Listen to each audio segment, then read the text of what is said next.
Bueno, continuamos entonces con esta segunda parte de esta, a su vez, segundo encuentro, segunda entrega. Dijimos que íbamos a hacer un breve comentario acerca de la relación o de los elementos que puedan vincularse entre los conceptos de personalidad, sociedad, cultura y medio ambiente. Por un lado, sabemos que habíamos hablado evidentemente de los entornos, y uno de los entornos más importantes que podemos tener en cuenta cuando hablamos de personalidad es el entorno cultural. En un libro que es un clásico ya, de 1945, escrito por Ralph Linton, que se denomina Cultura y Personalidad, justamente, dice Linton, voy a leer una frase que me parece un disparador para poder seguir pensando esto. El estudio, dice este autor, sistemático de las relaciones entre el individuo, la sociedad y la cultura es el progreso más reciente que ha logrado el hombre en su viejo esfuerzo de entenderse a sí mismo. Esto dice Ralph Linton. Tres son las disciplinas básicas que se ven convocadas en estos estudios, es decir, por un lado la psicología, la sociología y la antropología. Es decir, el sujeto y su entorno, la etnia, su entorno vincular inmediato.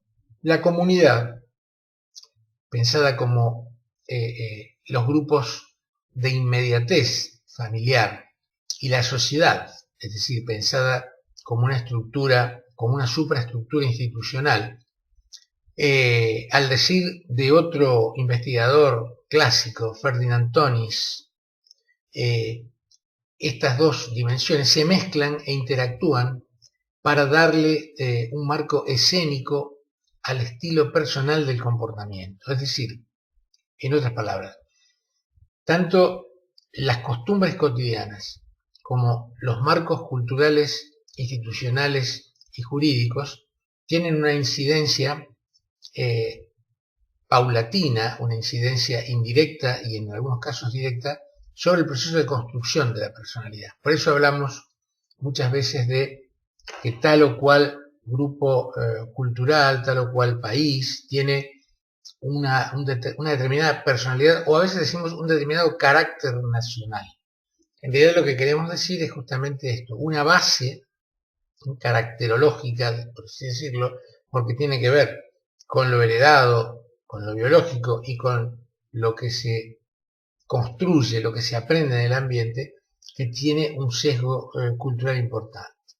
Es decir, que personalidades desde el punto de vista clínico, desde el punto de vista estructural, similares, sin embargo se pueden manifestar o se manifiestan con cierta coloratura, con cierto estilo, con ciertos sesgos que son comunes a las distintas culturas en las que se manifiesta esa personalidad. Uno podría decir, tomando un ejemplo, una personalidad fuertemente demostrativa, tiene un sesgo, una personalidad así, tiene un sesgo muy característico si se presenta en la cultura italiana, y otro sesgo también muy característico si se presenta, por ejemplo, en la cultura japonesa. Ambas personalidades son demostrativas, pero con arreglo a esas particularidades caracterológicas de la comunidad cultural nacional en la que esas personas están insertas.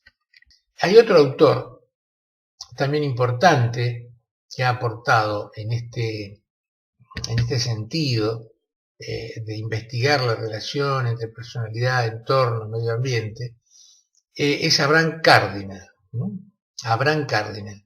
Kardiner, con sus desarrollos realmente pioneros sobre la antropología cultural, intentó responder a esta pregunta, es decir, qué tipo de relación directa e indirecta existe entre personalidad, medio ambiente y entorno. Para redondear esta introducción, yo voy a leerles una cita de un autor, de otro autor, digamos, que cita a su vez a Cardinal, el autor se llama Dufresne. Todos estos autores que yo estoy citando, ustedes lo tienen, los van a encontrar desarrollados, explicados en el libro de la cátedra de este año justamente, que responde, como les dije en el video anterior, al programa de trabajo docente.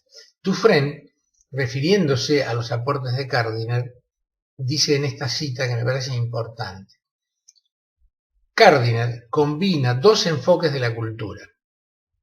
El primero procede del principio que dice que cada cultura es un todo y de que en el interior de la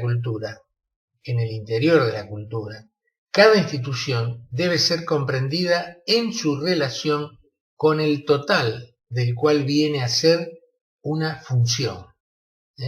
Es decir, que ese concepto de totalidad abarca a cada institución, que no puede ser comprendida si no es en su relación con el total de esa cultura, justamente de cual esa institución viene a ser funcional.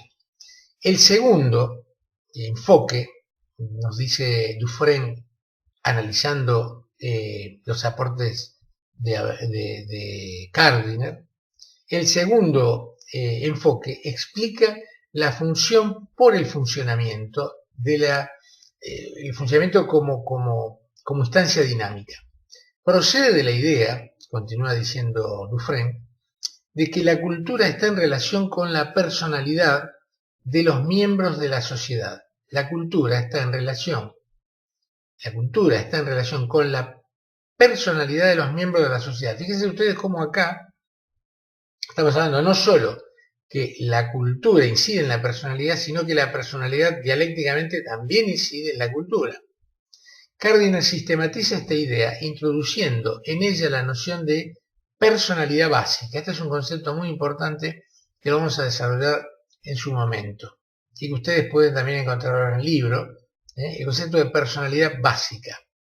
Es decir, la idea de un fundamento psicológico común a todos los miembros del grupo, de ese grupo social, sobre el cual se insertan los rasgos individuales y que pueden ser descritos haciendo abstracción de esos rasgos. Es decir, ¿qué dice por un lado Cardinal, analizado por este autor Dufresne? Que el concepto de personalidad básica intenta responder a esta pregunta que hacíamos hace un rato. ¿Cuál es la relación entre personalidad y el entorno cultural? Entonces dice, hay una personalidad básica, llamémosle así, de rasgos mínimos que tiene que ver con esa comunidad. Es aquello que identifica la forma de ser de esa comunidad.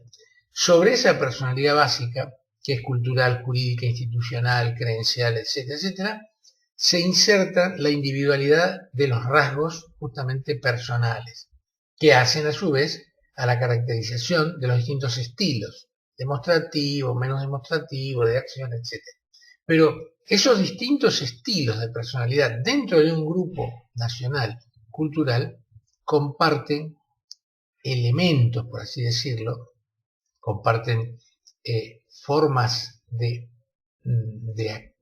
demostración, formas de acción que son comunes a esa comunidad determinada, a esa colectividad determinada. Y a estos elementos que son compartidos, Cardinal los llama personalidad básica.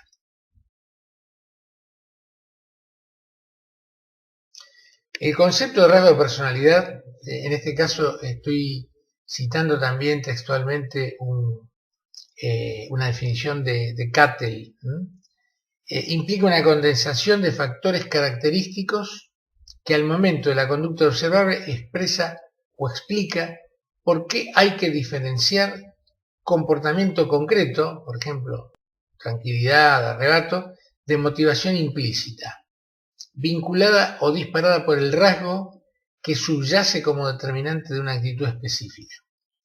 A ver, vamos a explicar un poco esto. Por ejemplo, si alguien tiene como rasgo como rasgo, como aquello que es ostensible, que se observa. La proclividad a no tolerar la injusticia. Supongamos que el rasgo es la proclividad a reaccionar de manera intolerante ante la injusticia, es decir, la sensibilidad frente a la injusticia, que es evidentemente un rasgo bastante común a muchas personalidades. Pero tomemos este rasgo que es paradigmático, es decir, la habilidad, la sensibilidad exacerbada de reaccionar frente a un hecho de injusticia. Esa persona, a partir de ese rasgo, podría estar muy tranquila ante un examen reprobado, pero con justificación, y uno podría pensar, pero ¿cómo es posible que esta persona esté tan tranquila frente a un examen reprobado cuando el profesor les dijo, mire, yo no lo puedo aprobar porque usted no sabe la respuesta a la pregunta, usted mismo me ha manifestado que no ha podido estudiar, etcétera, etcétera? Sin embargo, esa persona está tranquila. ¿Por qué está tranquila? Porque considera que ese hecho, esa reprobación es justa, es decir, es coherente. No hay injusticia en esa reprobación. Pero, por ejemplo, esa misma persona podría mostrarse notablemente furiosa ante un resultado injusto o discrecional, aunque sea mínimo.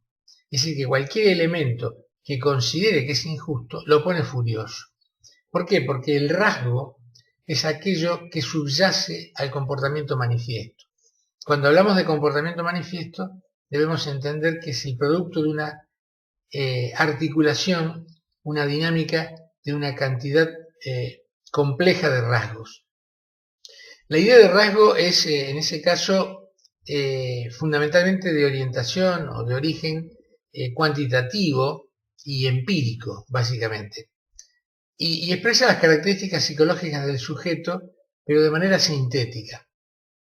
El rasgo, podríamos definirlo, y con esto vamos a redondear, pero vamos a retomar el concepto de rasgo porque es un concepto operativo muy importante, junto con, como decíamos, las 5 grandes dimensiones de la personalidad. Podríamos definir el rasgo como el elemento perceptible, relativo, y constante respecto del cual una persona es diferente de la otra. Es decir, un elemento que es perceptible, recién dijimos que subyacía el comportamiento, pero es perceptible en el momento en que se manifiesta. Es relativo y es constante con respecto de la cual una persona es diferente de la otra. Es decir, es aquello que genera una diferencia que es perceptible, pero está, digamos, debajo del comportamiento concreto. De manera que es, por un lado, perceptible en tanto respuesta actitudinal, pero por otro lado es subyace, digamos, al mero comportamiento observable, porque nosotros en realidad inferimos el rasgo a partir del comportamiento. Los rasgos son en general estables, son estables y ejercen una influencia notable sobre el comportamiento personal y pueden además deducirse midiendo las diferentes conductas. Es decir, que el rasgo, de hecho, justamente el moderno abordaje de los rasgos de personalidad implican la posibilidad de clasificación, de medición, de síntesis de distintos rasgos en un rasgo que los implique y al mismo tiempo los sintetice. Cuanto más rasgos, compilemos, juntemos en un descriptor mayor, va a ser, por un lado, más sencillo las clasificaciones, pero al mismo tiempo vamos a perder información, desde luego, porque esas características particulares van a tener a su vez entre ellas elementos comunes que pueden ser resumidos a través de una palabra, de una definición que los agrupe. Esto va a ser práctico, pero al mismo tiempo vamos a perder, digamos, los detalles de los rasgos que integran, los rasgos menores que integran ese rasgo que sintetiza a esos rasgos que integran con subgrupos un grupo mayor. Con esto me despido por hoy y lo que les digo siempre es que a partir de las notas que puedan tomar y que les pueda servir estas charlas, vayan al libro y para constatarla, para ver dónde están estos conceptos, subrayenlo, y las dudas que puedan tener, desde luego, no solamente volver a ver el video y a ver qué se entendió y qué no se entendió, sino que además fundamentalmente ustedes pueden hacer preguntas a la manera de una suerte de tutoría, de una tutoría a partir del grupo de Facebook, donde ustedes puedan hacer preguntas y yo o las profesoras Ros o Zampino gustosamente vamos a contestar. Bueno, será entonces hasta la próxima.